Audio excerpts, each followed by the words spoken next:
Om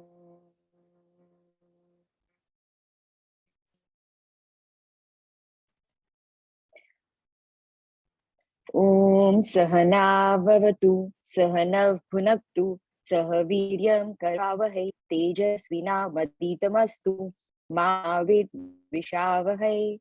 Om Shanti Shanti Shanti. Om Sadashiv Samarambham Shankaracharya Madhyamam Asmad Acharya Paryantam Vande Guru Paramparam.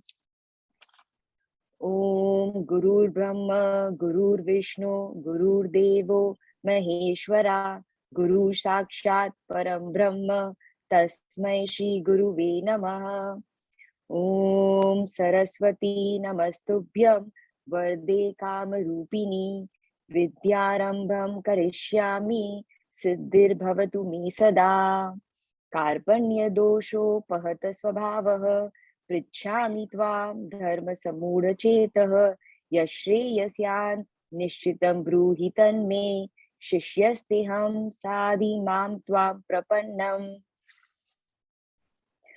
Om vang me manasi pratishtita mano me vachi pratishtitam avir maedhi vedasya ma anishtha shrutum me va prahasihi anena dhitena ahotratran sandhanami ritam vadishyami satyam vadishyami tanmam avatu tadvaktaram avatu avatu mam avatu vaktaram.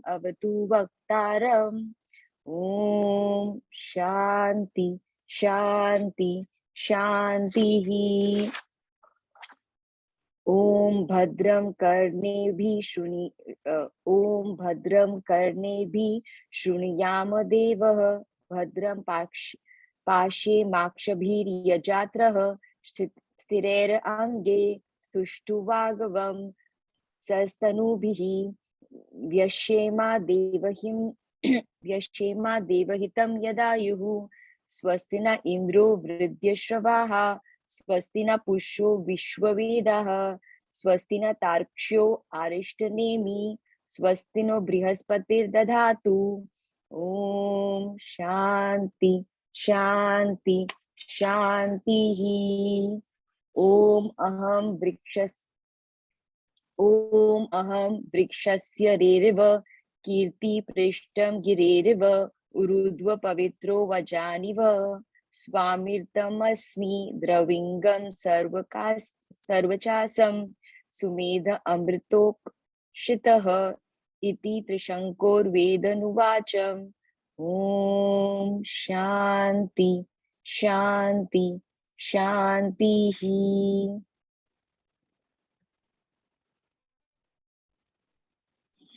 Amazing. Thank you, Smita, for the seva. The last three shlokas need a lot of practice. Huh? Absolutely, yeah. Yeah. So there's considerable number of places where you need to go back. Yeah, and absolutely. First part is pretty decent. So no worries. Okay. So chapter 9, Raj Vidya, Raj Guhya Yoga, right? So I think we've now understood that there is the Raj Vidya, or the greatest open secret, the knowledge, knowing which you know everything else, right? The only knowledge worth knowing is really openly available out there. It's just that we do not have the right accoutrement, the right equipments to be able to tap into this knowledge. That's one. And the second thing is that people do not necessarily have the faith or do not believe that this knowledge is actually out there or that it's the truth, right? And this is the reason why, even though it is really out there in the open, people do not know it. And that's why it remains a secret, even though it's open, right? Now, one of the important things that we learned was that everything that is happening in this world is happening because of my actions and because of the laws of nature. All of these are under the governance of the Lord, right? And when we say that everything's happening because of my actions, in chapter 9, now we understand those actions are not the physical actions in the world. All physical actions that are happening in this world, they happen predetermined. Okay, there is no free will there. The fact that we are sitting in this class today, it is predetermined. You may think that you have a choice of being here. You actually do not have a choice. This physical action had to happen, will happen. Okay, but where is that my action? Where is that free will playing out? That free will is playing out at our antahkaran.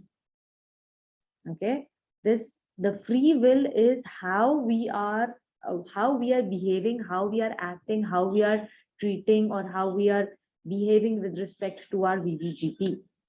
You had to come and sit in this class, but how are you sitting in this class? How am I sitting in this class? Am I sitting in this class as a dedication to the Lord? Am I sitting in this class saying that, with the swechha, with the happiness? Or am I coming to this cribbing, crying, and, thinking about 20 other things, right? That is the free will that we have.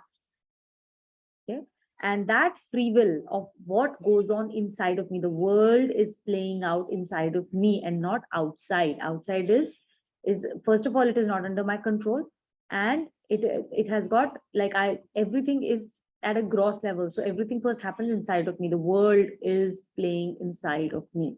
That is extremely important for us to understand, and that's the only place to work. There's nothing that we need to do outside of us. We only need to work inside of us.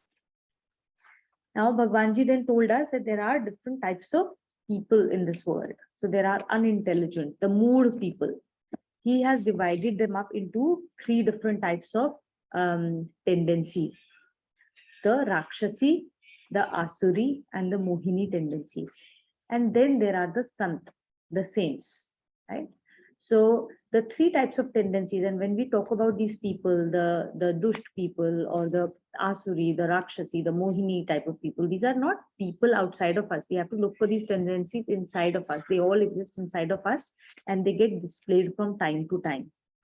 These are the tendencies that take us away from the God. So what are the Rakshasi tendencies?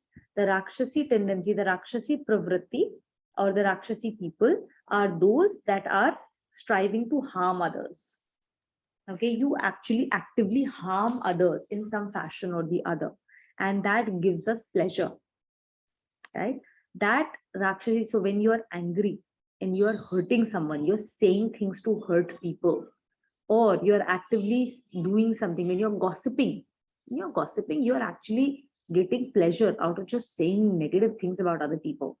That is a Rakshasi tendency. Okay, when you are angry and you're hurting people, you're saying stuff that will hurt the other person. That's a Rakshasi tendency. Okay, when you say something behind somebody's back, or when you're like, all of these are Rakshasi tendencies, right? We just have to look into ourselves and we'll find tons of places where we've been Rakshas. Then there are Asuri tendencies. Asuri tendencies are where you will profit, or we profit, when other people are suffering. Okay, now these can turn up in a lot of different situations. Okay, and it's like, there is selfishness ki pradhanta. Rakshasi tendencies mein there is krodh ki pradhanta. In Asuri tendencies, there's pradhanta, or there's an excess of selfishness. You're only thinking about yourself. How can I? Yeah, so desire is there in both of them. Desire is there in both of them. Desire is the root cause, right? Growth will not happen if there is no desire, right? It's just the different types of desires get manifested in both the cases. So that's Asuri. And then there is Mohini. Mohini is when you are unable to distinguish between right and wrong, and that deluded person thinks that absolutely the wrong things are actually the right thing to do. Okay, and you are constantly justifying wrong things or wrong actions as your duty, wrong actions as something that is righteous. This is delusion. It is caused by delusion. For example, when in a previous life, for example, when Valmiki was the was that Vyad, right? And he was a thief, right? When he used to hurt other people to, take money from them and to take care of his family. So it was a Mohini tendency where he used to justify it by saying, I have to do this to take care of my family, right? This is my duty. I have to take care of my family. There's no other way. I have to do this. So that's a Mohini tendency. When we justify doing a lot of stuff, when we say stuff like, there is no other way, I have to bribe. There is no other way to get things done. Tedi ungli se hi ghee nikalta hai. We have that. There are a lot of these type of manyataएं. These are generally colloquially accepted practices that this is how things get done. When we go with that flow, that is us being deluded. Okay. So these are the three. And the other thing that she mentions is that even if Bhagwanji comes in human form and he comes in front of such people, they will not recognize God. And that is the greatest open secret. That as long as we have these tendencies in us, and as long as we give in to our desires, our selfishness, our anger, etc., we will not be able to see the greatest open secret. Yeah. These are the three tendencies that prevent us from seeing or accessing the greatest open secret. These are the three major tendencies, right? When we are able to win over them, then Bhagwanji ka Swarup will become available to us in front of us at all times. And that is what is going to happen next. So in today's class, we will learn that.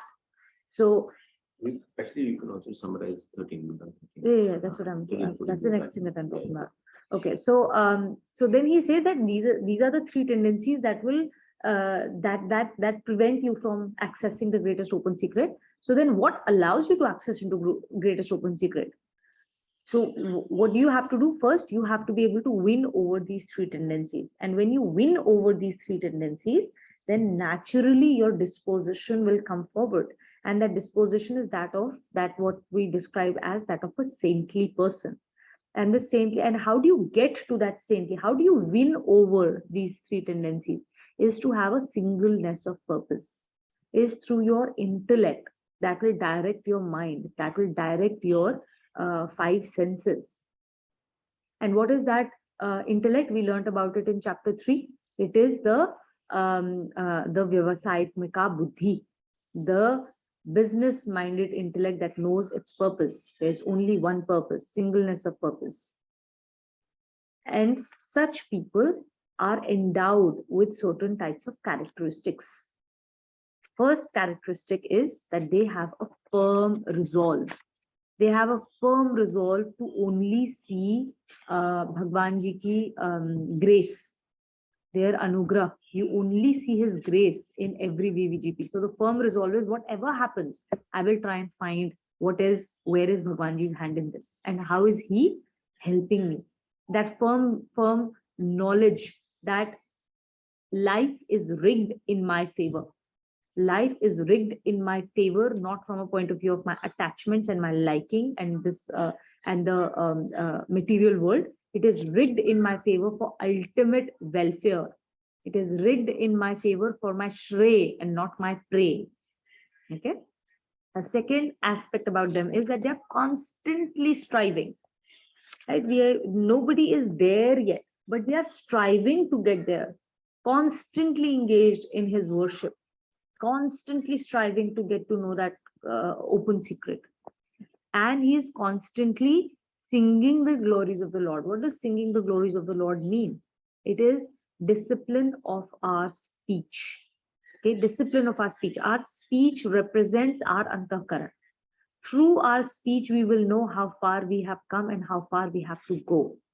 If your speech is, if we are using any kind of bad words, when we get upset or angry, if our tone becomes extremely harsh, if we start to disrespect people, if we start to insult people in extremely hurtful ways, right, then that Vani that tells us how far we have to go. That means we have a long way to go. your language will start to become a lot more mellifluous. That does not mean that you are not going to deliver harsh messages to people, which sometimes need to be delivered, right? You're not going to become a carpet for people to walk over. That is not what Gita teaches us. You will still stand for, you have to, in fact, stand for your principles. You have to stand for what you need to do. You have to deliver hard messages. In fact, the most important thing for a devotee is that you have to give up your um, need to be liked by people. Okay. If you have to give up your need to be liked by people, what does that mean? That means you will only do what is the right thing to do, even if it means that you have to deliver some hard messages to people. But there is a way to deliver them. You have to give the truth, but you have to, that truth has to pass through the 4 gates that Bhagwanji has laid out, right? So you will still deliver hard messages, but you deliver them in a completely different manner than a person who is deluded or has Rakshasi or Asuri tendencies.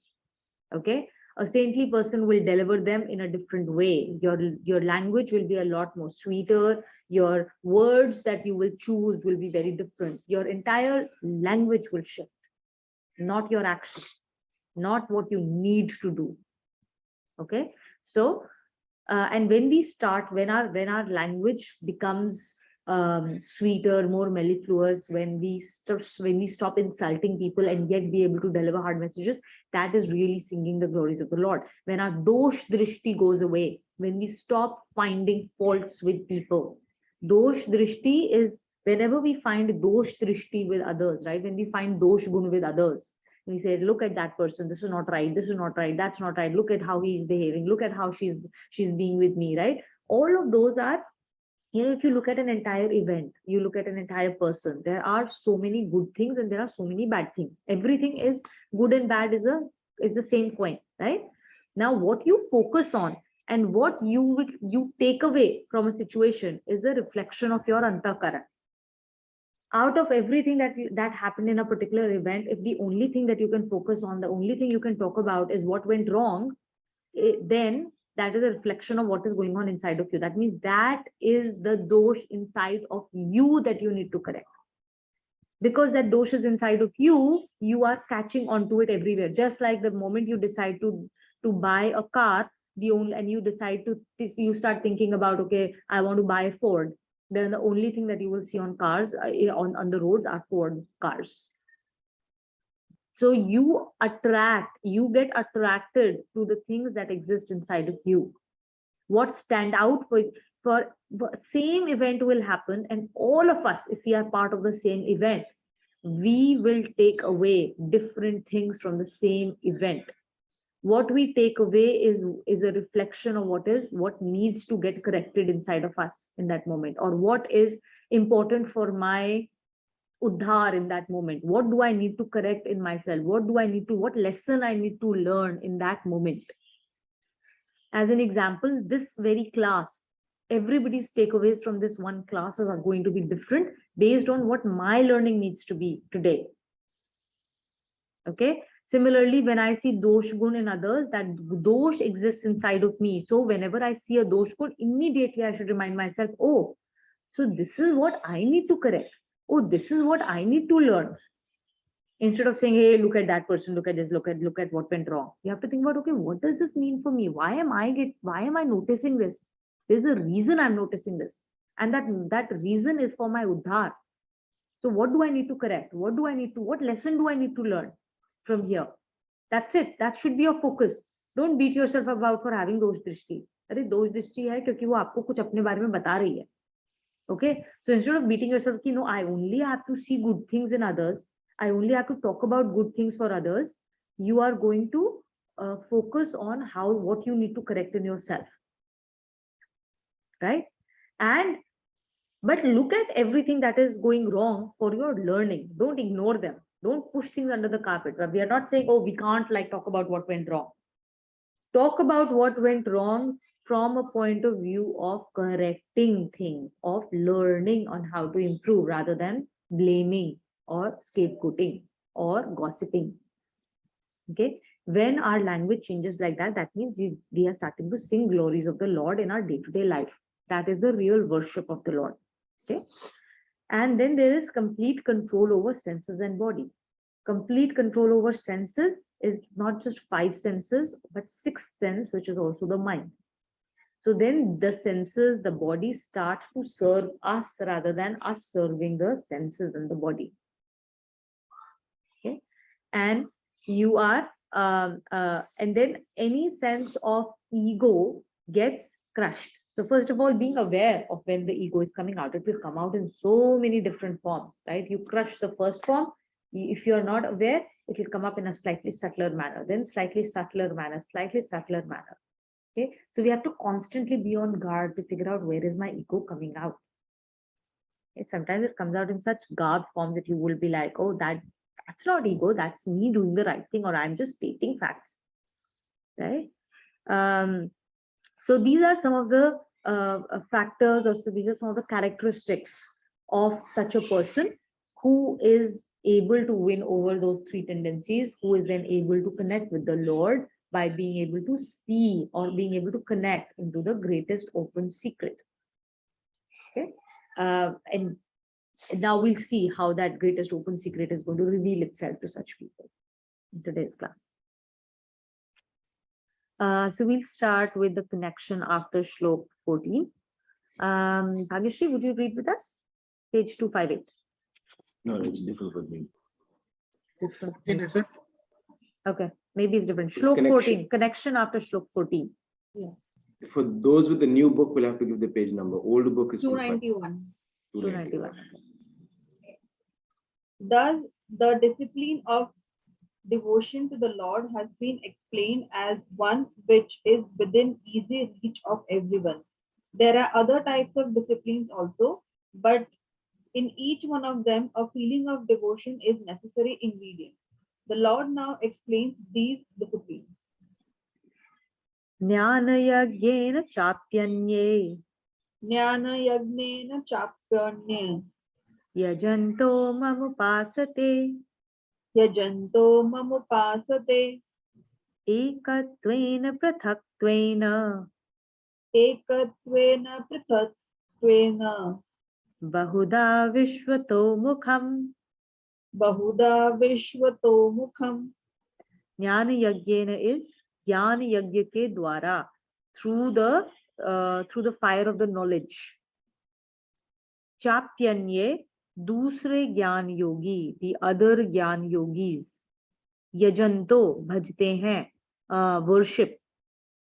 Mamupasate, they sing my glories and they do my worship. मेरी उपासना करते हैं, मुझे उपासते हैं. So yajanto is sing my glories, and mamupasate, they do my upasna, they do my worship. Ekatvena, ek bhav se, with a single-minded devotion. Prathaktvena is in manifold ways,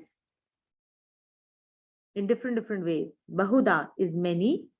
Vishvato mukham is Virat Swarup Parmeshwar ki, the Lord and his manifestation, in which he has many different faces. Some worship my cosmic form by unifying themselves with me through the yajna of true knowledge. Others worship me as the manifold, or me who, being in all forms, has faces everywhere. So in this shloka, as Tuina just described, we just talked about the qualities of a person who can see Bhagwanji, right? Who can experience him.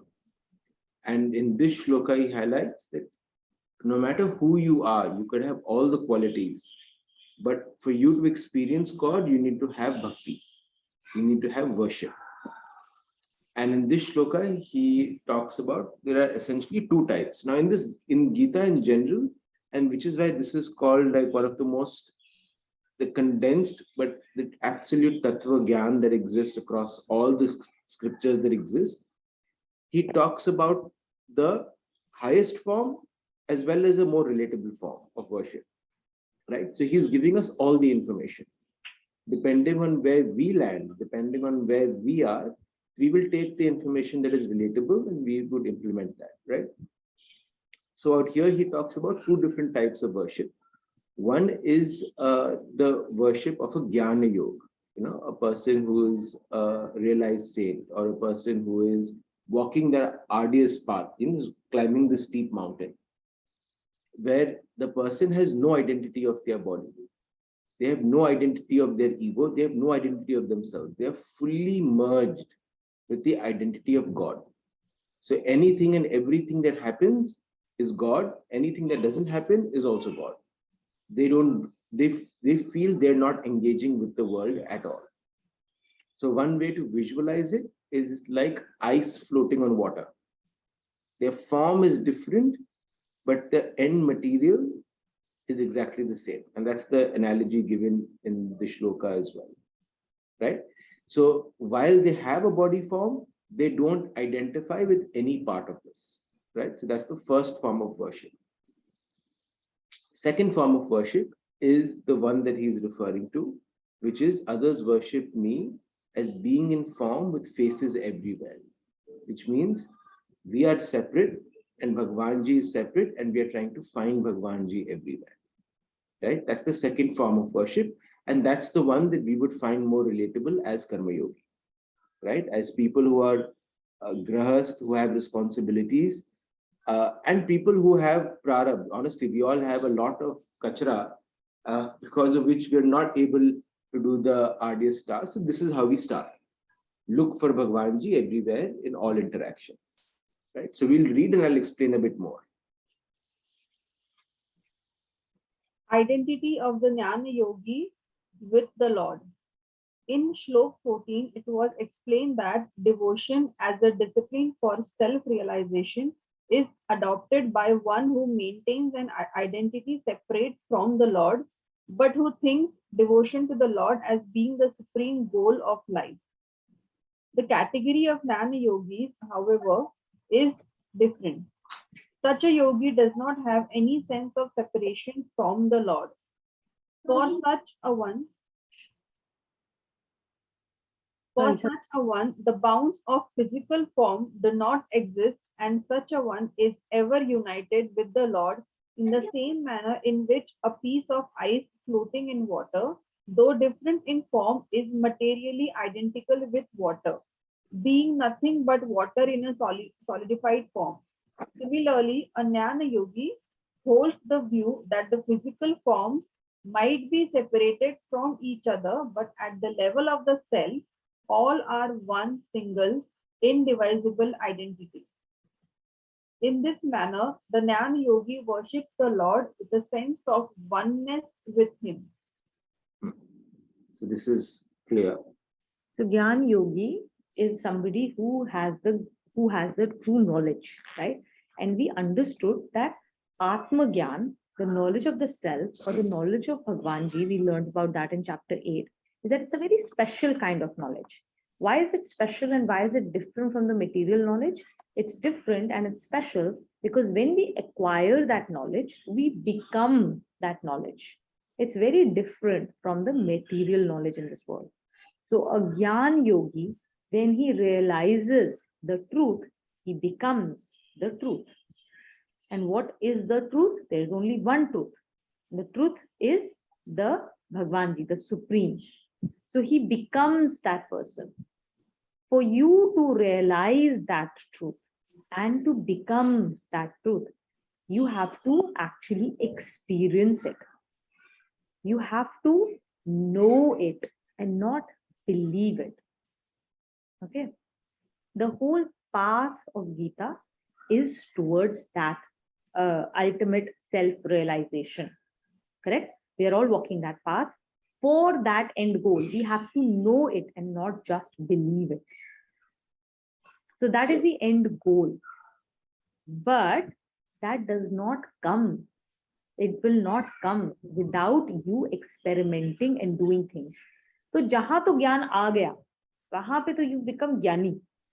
जहां जहां वो knowledge नहीं है, wherever there are gaps in your knowledge, fill it up with devotion, and that is the next thing that we learn. But once you know the truth, the devotion will come automatically. Once you know the truth, the devotion will come. But until there is no gyan, fill every place where we are lacking with the gyan with devotion, which is why we say mano phir jano. जानना बहुत जरूरी है. There is no place for blind devotion in Gita. No place for blind devotion. Everywhere you're being given principles and you're being encouraged to test it out, live those principles and figure it out and know it on your own. Once you actually do the experiment and you actually do it, you will learn. And once you know there is no way of unknowing, then you become, then you know this principle works. There's no way you will walk back from that principle after knowing it once. So the other analogy, the way to visualize this is, imagine God is space. If space sabdur hai, it's everywhere, right? And we are individual containers. So just It's 11. it's 11 o'clock. Yeah. So space is everywhere, God is everywhere. We are all individual containers. Now, does the container have space? Yes, it does. Right? There's a bowl. उसके अंदर क्या है? Space ही है. You remove the container. Is space still there? Yes, it is. So imagine all of us have bodies, and all of these bodies are individual containers. Some containers are big, some containers are small, some are thin, some are fat, some are colorful, some are black and white, whatever. We all have different containers. Our lives, we have tend to become very associated with the container because that is what we can see. And we look at others' containers, and we look at our containers. In the case of Jnana Yoga or Jnana Yogi, he refuses to identify with the container. He said, I'm not the container, I'm just space. So there is no attachment, there is no identification with the container or anybody else's container. All they see and identify with is space. So again, it's so subtle and hard for us to relate to because we're not there yet. Right? We are so deeply attached, or not attached, but we're attached, and we're so deeply in identification with our own containers that it's very hard for us to visualize what that other person would be like. Yeah. Yeah, now you may read, Bhagaveshri. Worship of the Lord with the sense of a separate entity and as manifold, or with his faces everywhere. A devotee entertaining a sense of separation from the Lord worships him as being the ultimate goal of human life. The feeling of devotion in such devotees takes different forms of human relationships. For example, some devotee may have the feeling of being a servant and regard the Lord to be a master who is to be served in all the actions with great sincerity and love. Another would worship him with an adoration which an intimate friend has for another. Still another would worship him by performance of the acts of daily life with an attitude which a faithful wife has for her husband. She behaves with the relatives of her husband as her own relatives while conforming all the time with the wishes of her husband. Thus, if other beings are regarded as manifestations of the one divinity, and while dealing with them, a sense of divinity is maintained, it amounts to worship of the Lord with a sense of separation. So let me make this, give you a slightly longer analogy here, right? Yesterday we had Ramcharitramanas class, right? In Ramcharitramanas, Tulsidas ji, so we've had about 2 months of classes. So about 10 classes. We've read about 30 pages of the book so far. And so far, the story hasn't started. Like the Ramcharitramanas story is not started. He's first given salutations, he's first offered blessings, he's first offered lots of things, right? And yesterday, yesterday's section that we read, it was him asking forgiveness for his shortcomings. And he was saying, because I'm a human, I will be imperfect. So I have plenty of space for anyone to criticize me, because you're correct. I don't have a perfect intellect. I have a feeble intellect. I am not perfect. So anyone who criticizes this, I fully accept it. Right? And now he wrote a poem, and he wrote a book, and he wrote a book with such deep meaning and bhav that it's lasted for thousands and thousands of years. But his starting point when he was writing that poem had such deep bhav, right? And that reminded me of this particular part of worship, which is twofold. One, as human beings, we all tend to feel good about ourselves in relation to people around us. So if I am the most intelligent person in the room, I feel really good. If I am better looking than most people in the room, I feel, or in the top 10%, I feel really good. I don't feel conscious. But if I walk into a room full of models all of a sudden, I'll become very conscious. Or if I walk into a room with extremely high intellectuals, I'll become very quiet. Right? So our entire relatability to ourselves is in relation to people around us. That is who we use as benchmarks, right? For our own development. What Bhagwanji is also saying, and that's what happened in, that's what Ramcharitramanas also comes in, is as long as you're human, you are going to be imperfect. There is no such thing as a perfect intellect. There is no such thing as a perfect creation. There is no such thing as a perfect human being, right? The only way to make anything perfect is by offering it to Bhagwanji or doing it for Bhagwanji. It is his grace that will make it relevant. It will make it perfect. And that is what the second worship means. Is as we go on our day-to-day tasks, can we fill in our thali with whatever activities we do, but ask for his blessings, and then we offer it back to the world. Then everything we've acquired, everything that we're doing, every action that we're doing, because we're asking for his blessings to help move this in the right direction, and when you pass it on, you're passing prasad to everywhere in the world. Every interaction, then you're offering prasad. If every interaction in the world becomes divine. And that's the goal for us.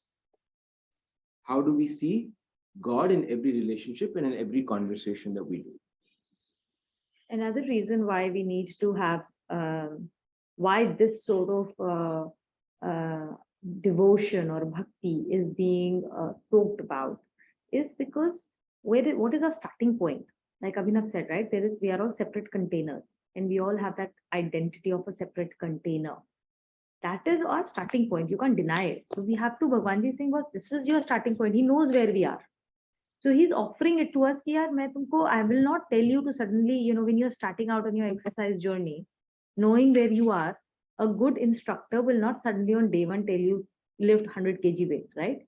He'll start you when you start running. You won't run like a 10-kilometer marathon on day one, right? You have to start from where you are and build yourself up from there.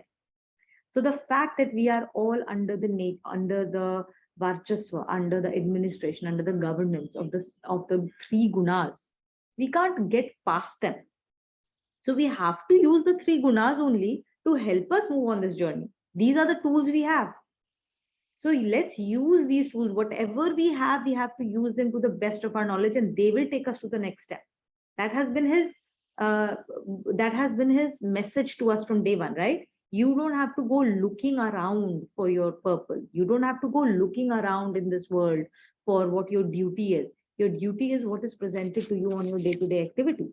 Your purpose of life is only one, but you will reach that through what is available to you, through the resources, through the VVGP that is being presented to you, specifically tailor-made for you in your daily life. Right? So that is his message, and hence he's telling us, boss, you are under these gunas. So the best way for you to develop a relationship with me is through the relationships you know, in the Sagun Sakar form. Okay, and now he will talk about his form, which is Vishwato Mukham. It's a very, very powerful word. Vishwato Mukham. Now start to understand Vishwato Mukham and apply it in everything that you see when you think about God, right? Vishwato Mukham is a way of us expressing in language the fact that he is present everywhere. Vishwato Mukham means a person or something that has faces everywhere in this world, multitude of faces. Okay, now this is our limitation with our language, with our expression, that we are not able to capture his real sense. So when you draw Vishwato Mukham, if you see any kind of paintings in this world of Vishwato Mukham, you will see that they will typically show him as somebody with tons of faces everywhere in this world. That is Vishwato Mukham being described in art form. Vishwato Mukham as a word, but really it means him being seen everywhere in every VVGP around us. He is Vijay, he is Kavita, he is Naina, he is Smita, he is Tuhina, he is Bhagyashri, he is Sanchita, he is Ritoj, he is Vijalakshi. He is everywhere. And he is in everyone. And now he will give us examples of how to really relate to Vishwato Mukham. Okay. So when we use these words, right, understand that these words are extremely limited. And that's why when you talk of, for example, Ganesha, the way we represent him, it represents a certain aspect of him. Why do we represent him in that way? It's a very limited way of trying to show what you're trying to say. So go beyond the names and forms for everything and everybody.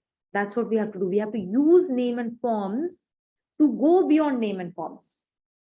We have to use the Sagun Sakar form to be able to reach the Nirgun. That's the goal. But use this Sagun Sakar world, use the Maya to go beyond Maya. That's the goal.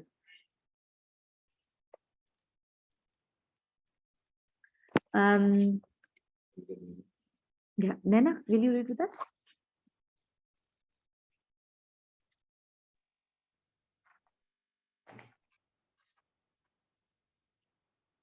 Connection. In this shloka, the Lord has used the word Vishwato Mukham for himself.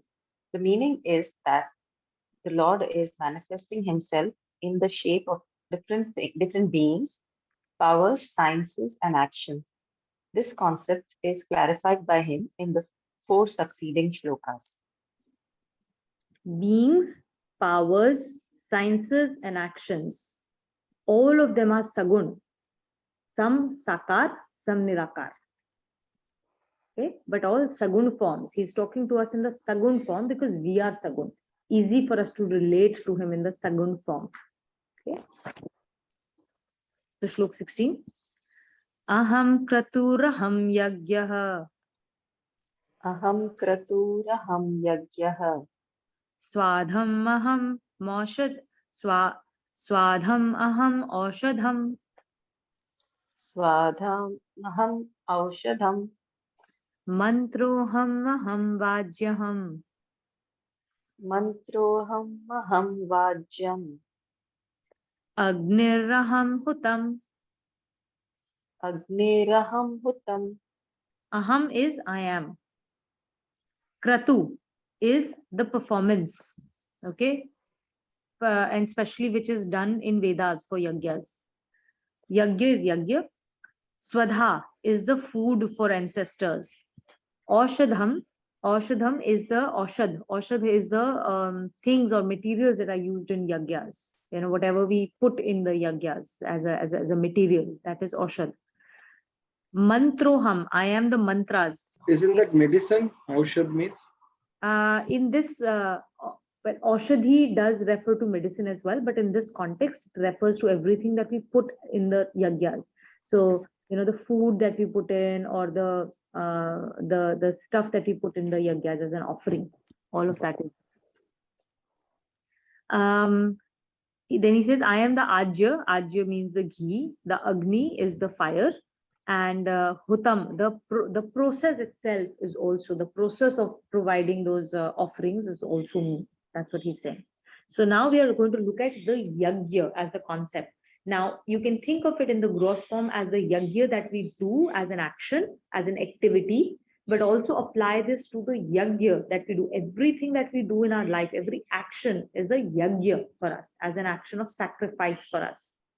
So think of this in the gross form, and then also on the subtle form of how it applies to all actions in our lives, of all interactions in our lives, of all VVGP in our life. And think of what he is trying to tell us, this greatest open secret of how to identify him. Let's read that. I am the Kratu, I am the Yajna, I am the Swagha, I am the Aushada, I am the Mantra, I am the Agyam, I am the Agni, I am Hutam. Actions relating to different forms of worship. The various words used for acts of ritualistic worship as being his different forms are explained below.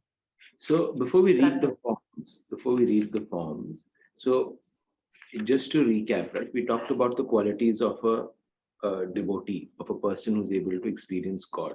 And we talked about different types of worship, and we said, okay, we find the second part of worship more relatable, which is the worship of seeing Him everywhere.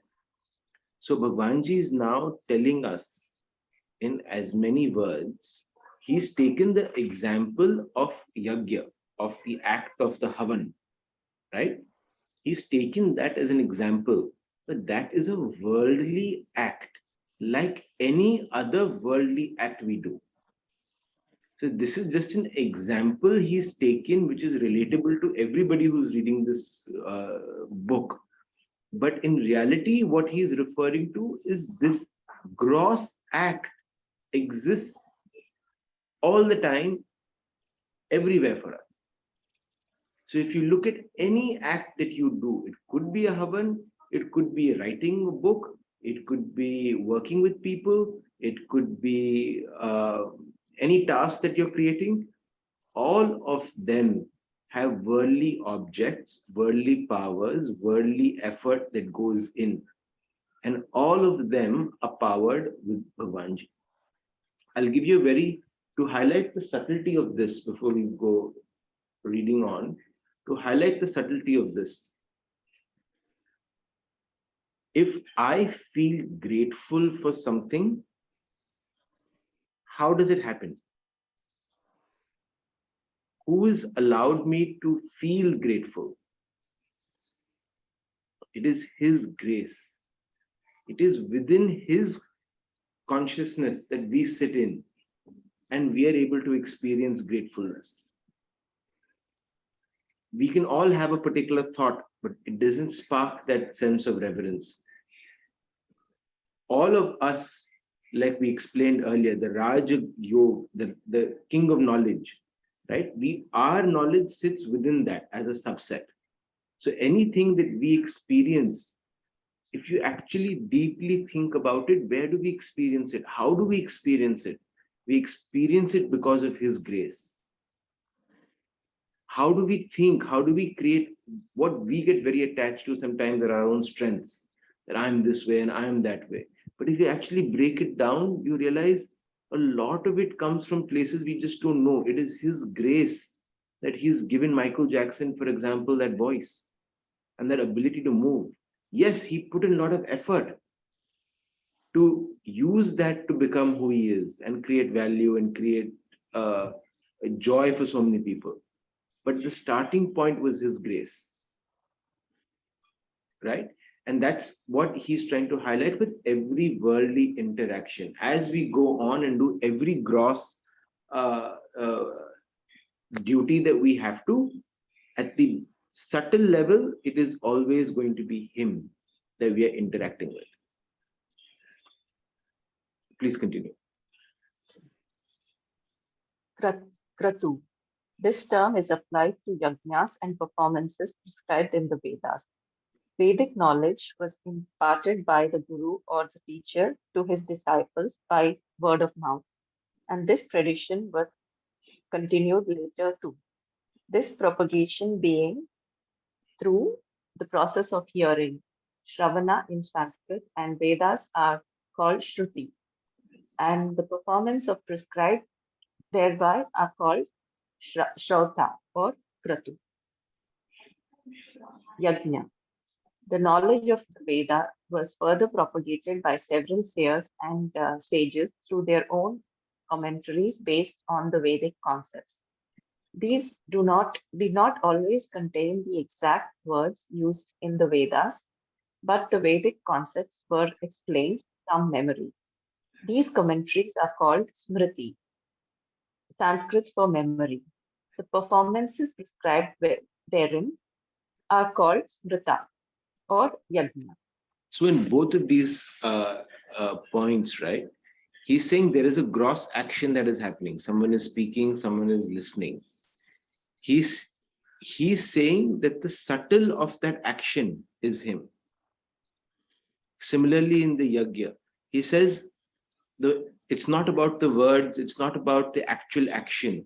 It's the subtlety of the message that transfers that is actually Bhagwanji. So in every gross interaction, the subtle that lies behind it is him.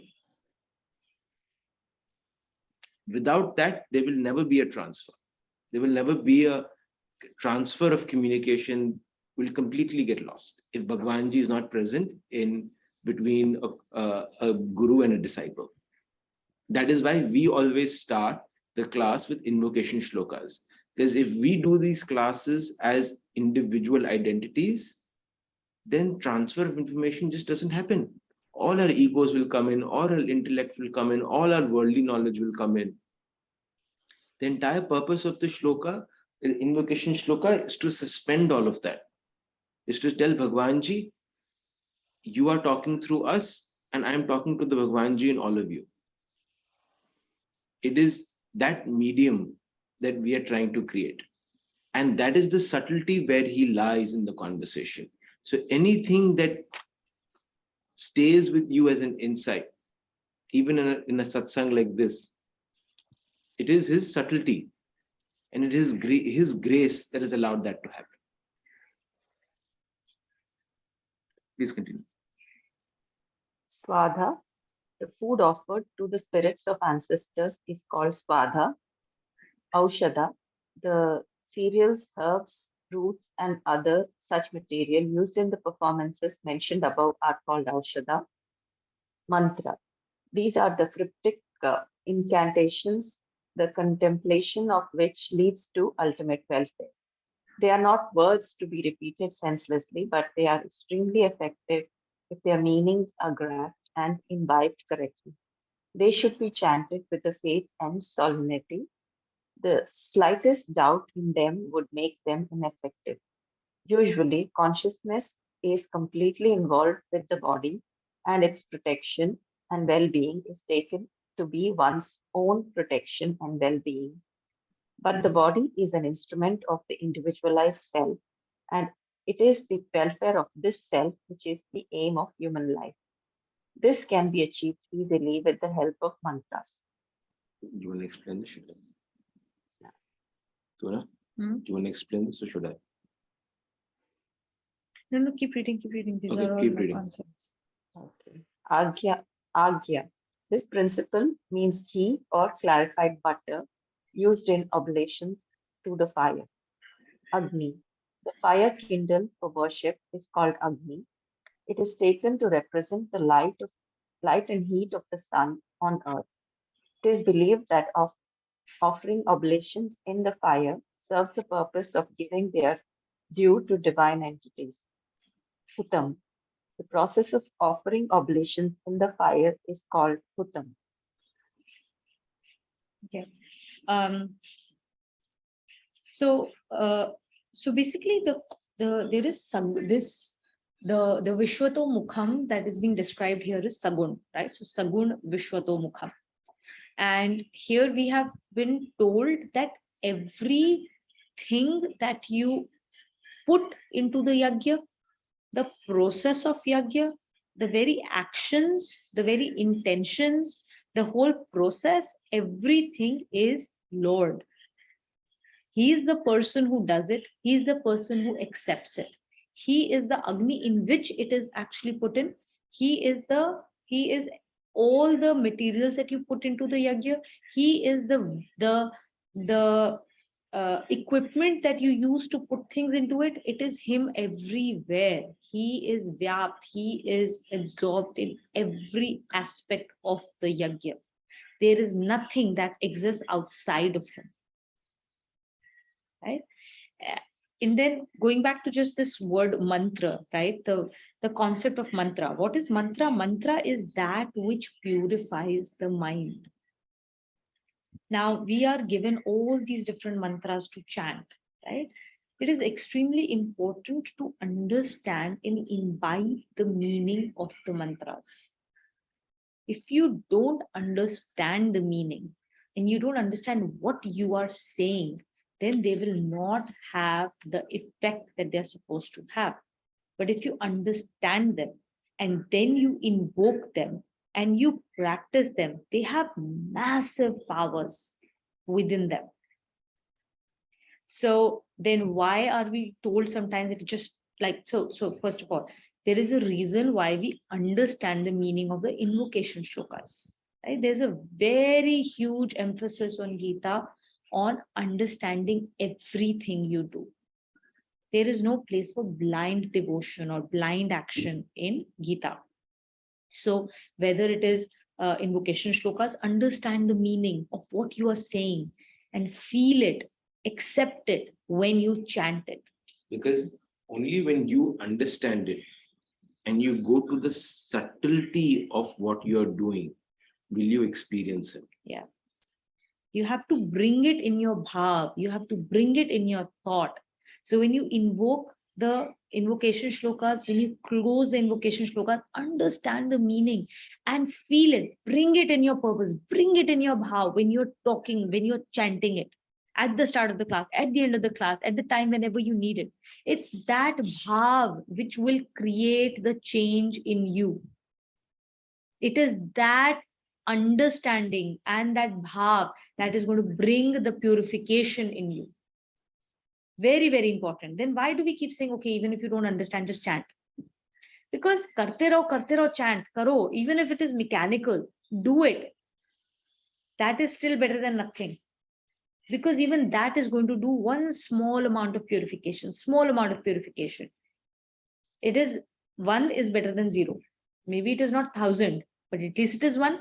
It is not zero. That is why even if you're mechanically chanting, that is better than no chanting at all. At some point of time, kitna time karoge mechanical chanting? Kitna time karoge? At some point of time, in this lifetime or next lifetime or next lifetime, at some point of time, the needle will move enough for you to start absorbing the meaning of it and becoming that. So that is why mechanical chanting is better than no chanting.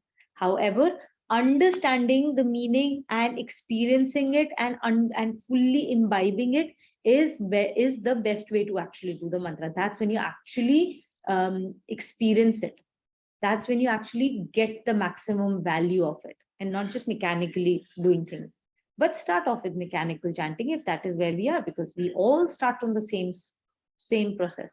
Don't beat yourself about the process. The process will take the time it is supposed to take. Just do it. First thing is to do things. Okay. So first thing is to do the yajnas of all kinds. Even if you don't understand the meaning of it, slowly you will get there.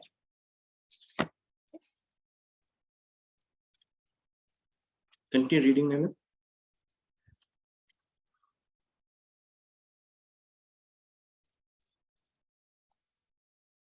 You're on mute. Actions, yajnas, and things utilized herein. The purpose of this shloka is to be propound that all the actions, yajnas, and things utilized in them are nothing but the aspects of the Lord. For clear understanding of this postulate, it is necessary to fix the sights not on their gross forms, but on their subtle aspects. For example, in their gross forms, water, ice, and water vapor appear different substances with widely different physical properties, but they contain no material other than water. In the same way, in the differential physical forms of the entities mentioned above, the same divinity manifests itself. So this is the only example I wrote down to share is at the subtle level,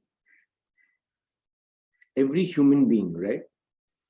Every soul that we interact with, every body we interact with, or soul we interact with, we all want exactly the same things. And that is written in the first line of this book. The purpose of human life is to be happy, right? And all of us have been through experiences that when you connect to people at that subtler level and you see where they're coming from, it is so much easier to be with them, interact with them, etc.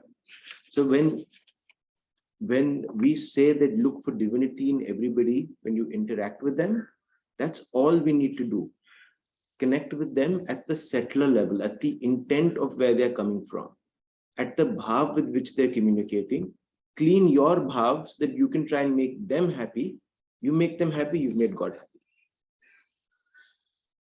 That's what it is. Right? As long as you're operating from the subtle level, not at the level that, oh, I gave him something and now I made him so happy, but he didn't do anything for me. All of a sudden, then ego is coming. That's not a seva bhav. Right?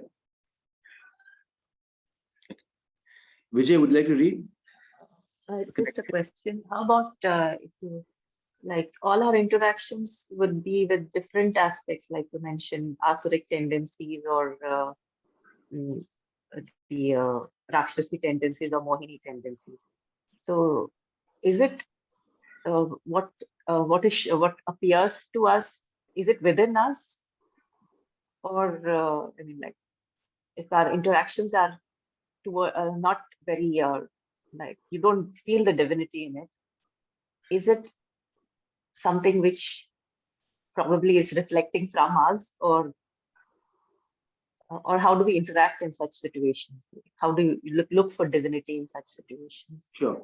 Do you have a specific example you'd want to share? Not really. Maybe sometimes you don't feel good about a certain interaction. Is it? I mean, like you said, you make another person happy, but if you feel that you have to probably cater to their ego or something like that to make them happy. Something like that. I don't know. So your job is, first of all, not to make anybody happy. Right? It's people's job to make themselves happy. Your job is to make yourself happy. Okay? Right. In fact, your job is not to just make yourself happy. Your job is to make yourself blissful. And the only way to be blissful is to not have your happiness depend on anything outside. You're not doing something for happiness. You're doing things out of happiness. So that starting point has to completely change, has to go inside out, right? So that's the first starting point. So whenever you're doing something to make someone happy or you're doing something to make yourself happy, then that starting point is incorrect. Then you know that you're talking about ego.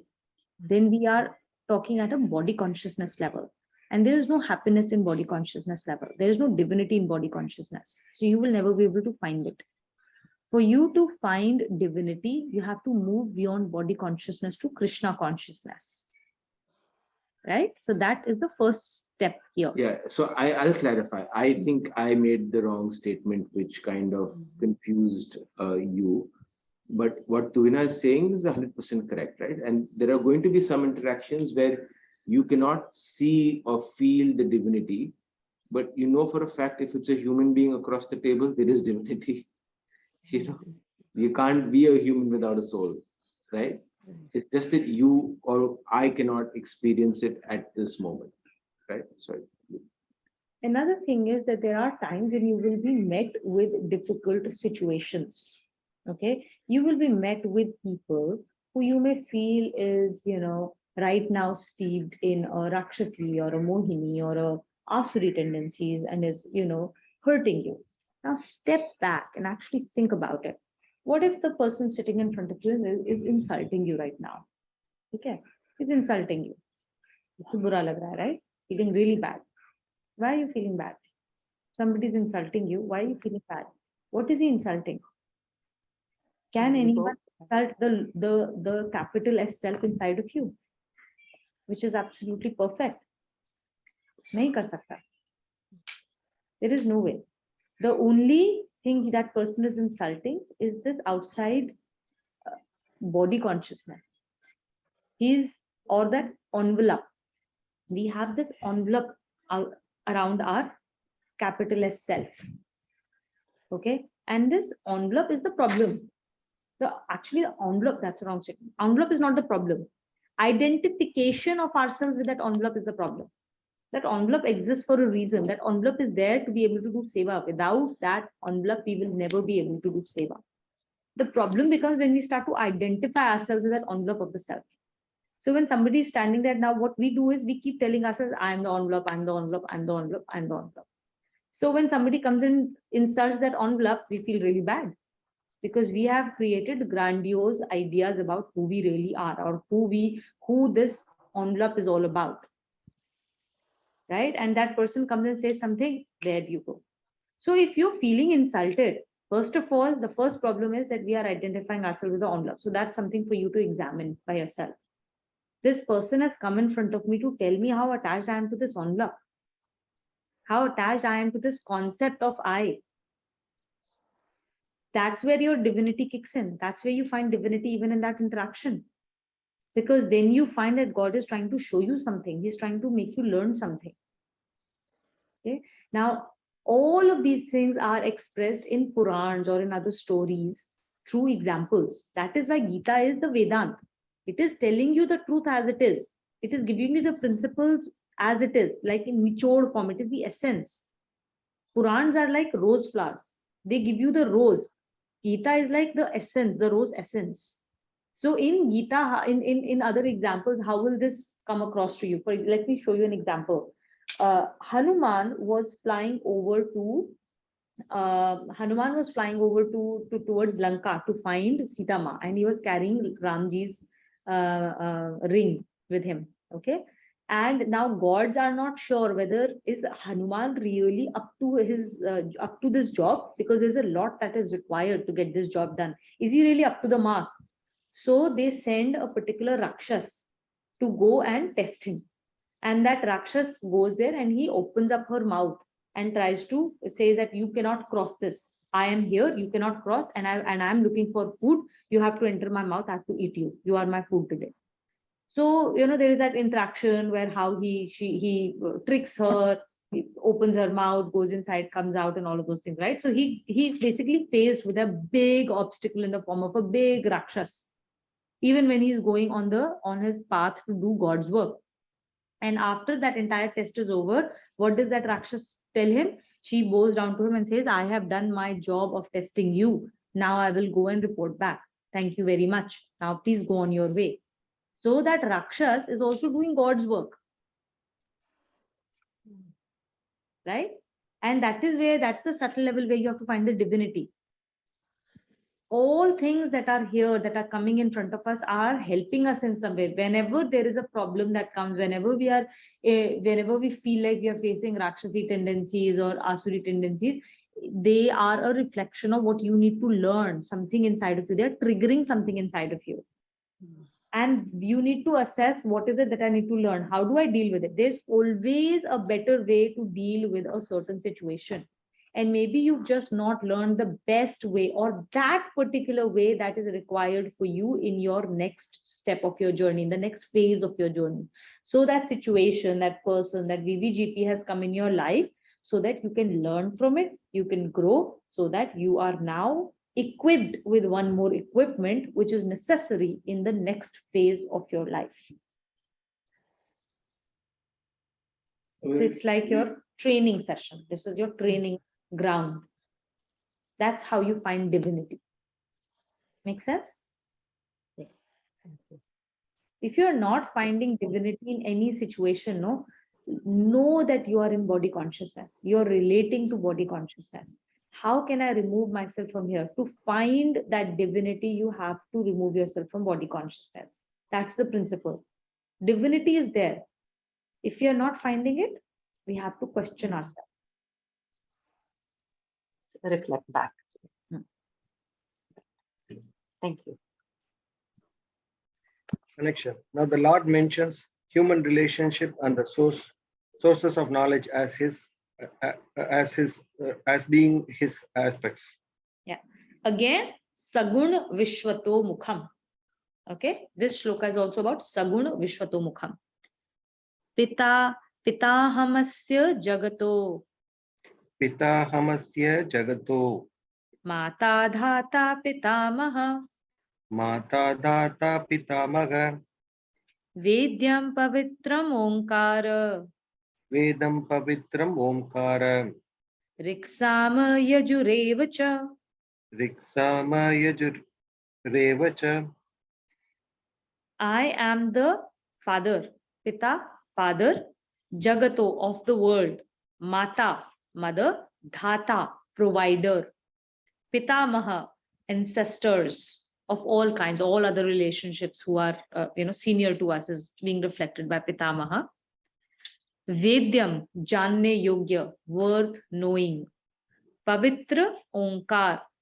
Onkar, as you know, is the word that started everything, right? So Pavitra Onkar, the pure syllable that is the creator of everything in this world. Rig, Sam, Yajur, all the three Vedas. I am all of the Rig, Sam, and Yajur Vedas. So what do these Vedas mean? These Vedas basically govern various aspects of our lives, various parts of our life, whether it's food, whether it is duty, whether how we're supposed to live, the music, the arts, the medicine, everything. So within these three Vedas, when you're talking about these three Vedas, that I am these three Vedas, all aspects of our life are being represented through them. So the Atharvana Veda didn't exist by the time of Mahabharata. The Atharvana Veda, the fourth one, Veda, yeah, that doesn't exist because it is referring to only three Vedas, is it? I am not sure of that part. I'll have to come back to you. I am the father, mother, and the grandsire, and the sustainer. I am the object of all knowledge, the supreme purifier. I am Omkara. I am Rig, Sama, and Yajur Vedas. The Lord as father, mother, and grandsire. These three human relationships are mentioned in shloka as being the aspects of same divinity. All other relationships may be deemed to be covered under these headings. It would be necessary to shift the view from the gross physical forms of these relationships to the spirit of kinship underlying them. So this is essentially referring to the parental bhav that we all have as parents, or we all have experienced as children, right? He's saying that in all these relationships, see me, I am like that parental bhav towards you. So he is the parent and we are the child. And, as most of us are parents, we understand that even if I give my son the option, even when he was 6 months old, 1 year old, 2 months old, or 2 years old, to go to some other dad, go find somebody else. You don't like daddy, go find someone else. Just wouldn't. I could be really mean also as a dad, but a child would not leave the parent because they know that a parent's bhav is so pure that there is so much giving in that relationship that creates a very deep bond with the child, right? And that's exactly the same thing with us and Bhagwanji, except that we keep telling him to wait while we go interact with the world. So Bhagwanji wants the exact same thing with us. He has the same bhav with us, asking us to come towards him, but we are like, नहीं नहीं हमें तो अभी दुनिया खानी है, ये करना है, वो करना है, इससे करना है. I still want to achieve X, Y, Z. And he's just patiently waiting there. Just like a parent would never abandon the child, he's never going to abandon us. He's just waiting for us to turn towards him. And in addition, basically, he's saying that view me as a part of every relationship, not just as like every relationship is father, mother, grandsire, friendship, cousins, your employees, peers. Every relationship is governed by him, and you can find him in that relationship. It is him in those relationships. The Lord sustains all. In this shloka, the Lord speaks himself as sustainer of all. For example, the earth manifests the power of supporting, sustaining different objects. Similarly, a human being holds different feelings and thoughts. Thus, this power of holding and sustaining is used in regard to both gross and subtle entities. And this is also manifestation of Lord's power. And it's beautifully. The Lord as the object of all knowledge. In fact, the Lord is supreme object of all knowledge. The power of cognition enables human being to cognize different objects and subtle thoughts. This is also manifestation of Lord's power of cognition. The Lord as the supreme purifier. In the world of objects, nothing is absolutely pure. What is considered to be pure is only in some limited measure. Otherwise, everything suffers from some fault or defilement. It is only the Lord who is absolutely pure and immutable. He alone is free of contamination and defilement. He is so pure that anyone who is unified with him also becomes pure. The Lord as Omkara. The Indian philosophy, the syllable Om signifies the Lord. It is not merely a word or a sound. In Sanskrit, it is written as AUM, which are indicative of several traits. One such trait is that of planes, physical, mental, and spiritual. Another is that at the level of conscious, earthly, heavenly, and astral. A comprehensive analysis about this given in Mandukya Upanishad. The Lord has three Vedas, Rig Veda, Sama Veda, and Yajur Veda, are together known as Veda Triad. Veda is not merely a book, it is mass of knowledge. Atharva Veda is also said to be the fourth Veda, but it contains experts from three principal Vedas. The mass knowledge embalmed in the Vedas gives perception of reality. Hence, the Lord says the Vedas are his manifestation. The answer is here.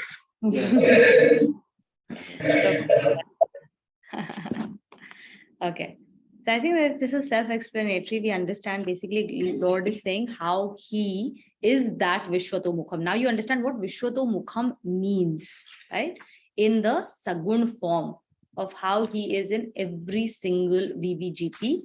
And when we acquire the characteristics, or we practice the characteristics that have been explained in Shlok 14, then we get the we enable ourselves, or we make ourselves eligible to be able to really see him in his Vishwato Mukham form, when we can start to see him in everything around us. Okay, all actions, all yagyas, and everything we do is yagyas, and everything that we experience as a part of VVGP, and not just VVGP, but the container of those VVGPs, the sustainer of that VVGP, that is all him.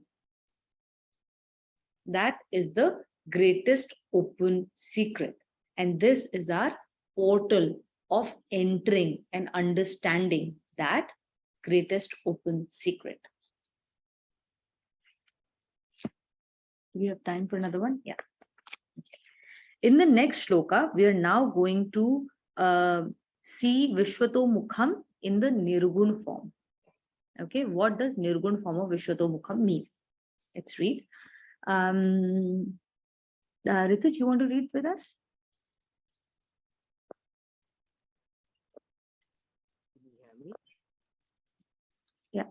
connection.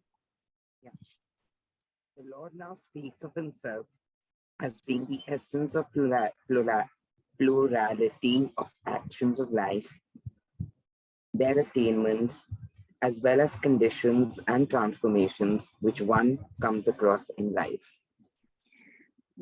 Gatir bharta prabhu sakshi. Gatir bhatta prabhu sakshi. Nivasah sharanam suhrit.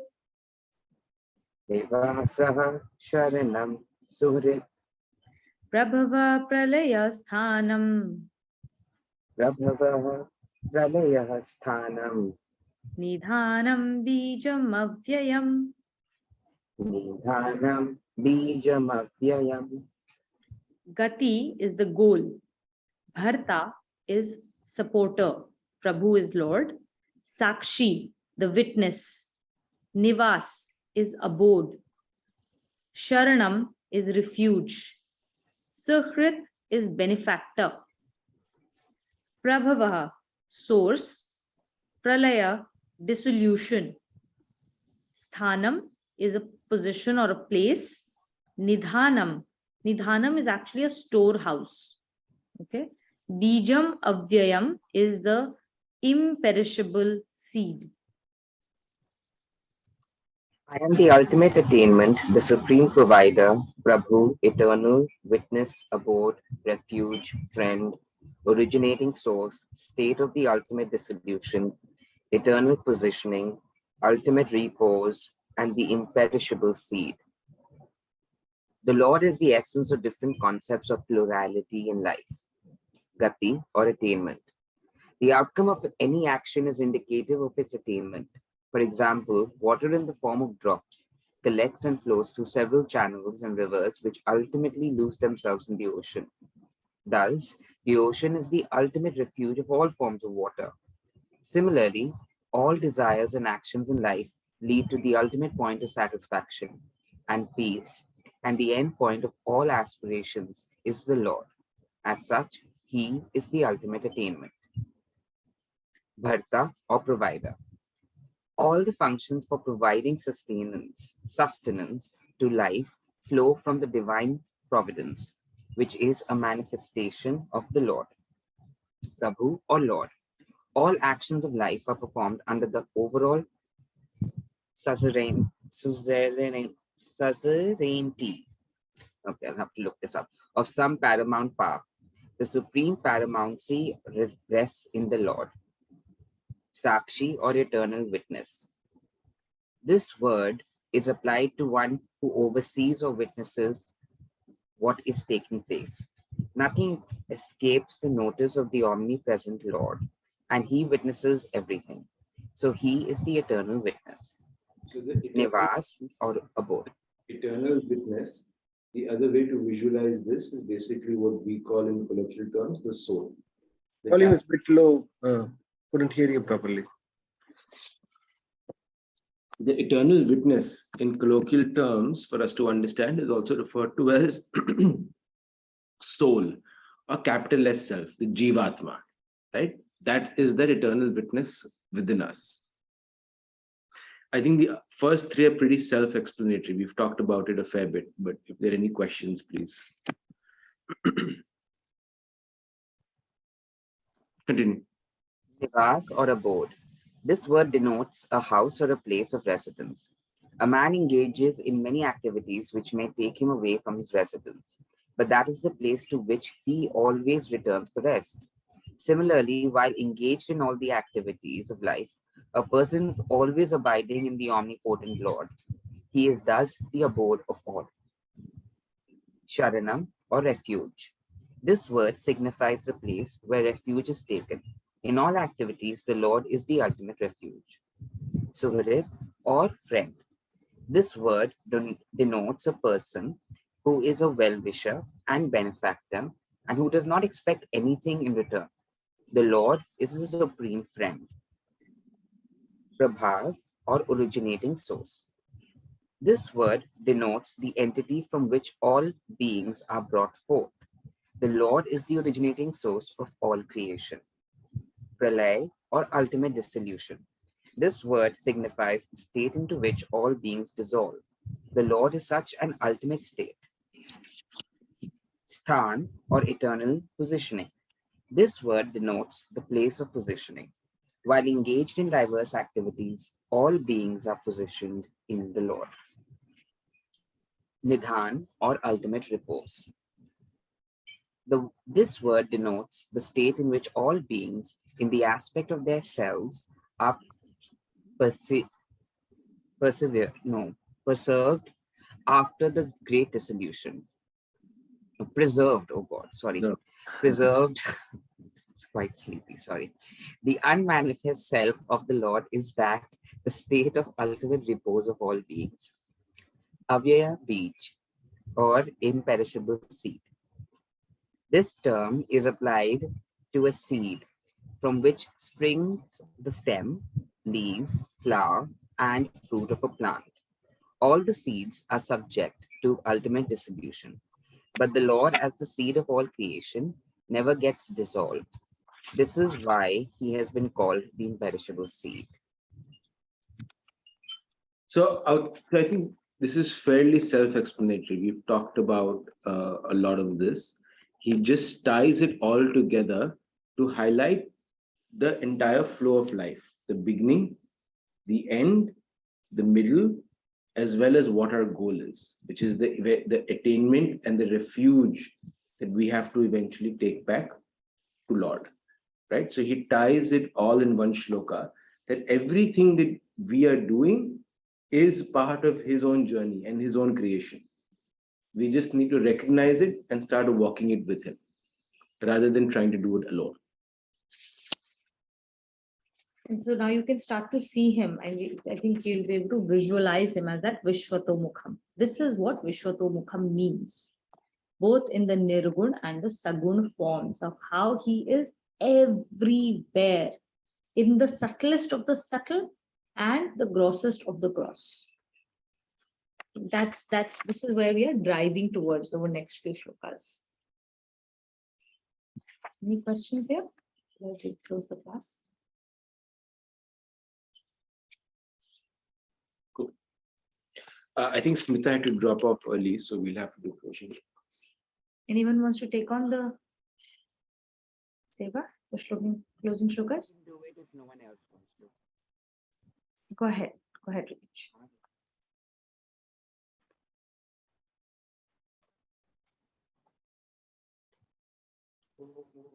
Sarvesham swastirбhavatu, sarvesham shantirbhavatu, sarvesham purnam bhavatu, sarvesham mangalam bhavatu. Om Shanti, Shanti, Shanti. Om Sarve Bhavantu Sukhinah, Sarve Santu Niramayaha, Sarve Bhadrani Pashyantu, Ma Kaschit Dukh Bhag Bhavet. Om Shanti, Shanti, Shanti. Om Asato Ma Sadgamaya, Tamaso Ma Jyotirgamaya, Mrityurma Amritam Gamaya. Om Shanti, Shanti, Shanti. Om Purnamada, Purnamidam, Purnat, Purnamudachyate, Purnasya, Purnamadaya, Purnamevavashishyate. Om Shanti, Shanti, Shanti.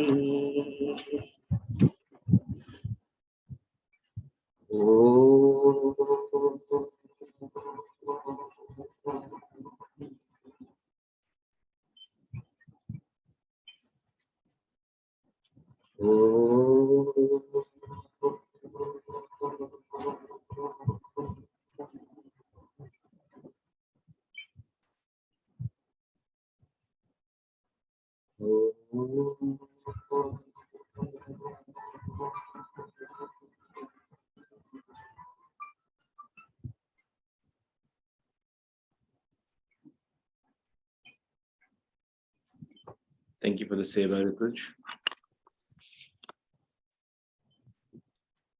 Did we start? I didn't stop.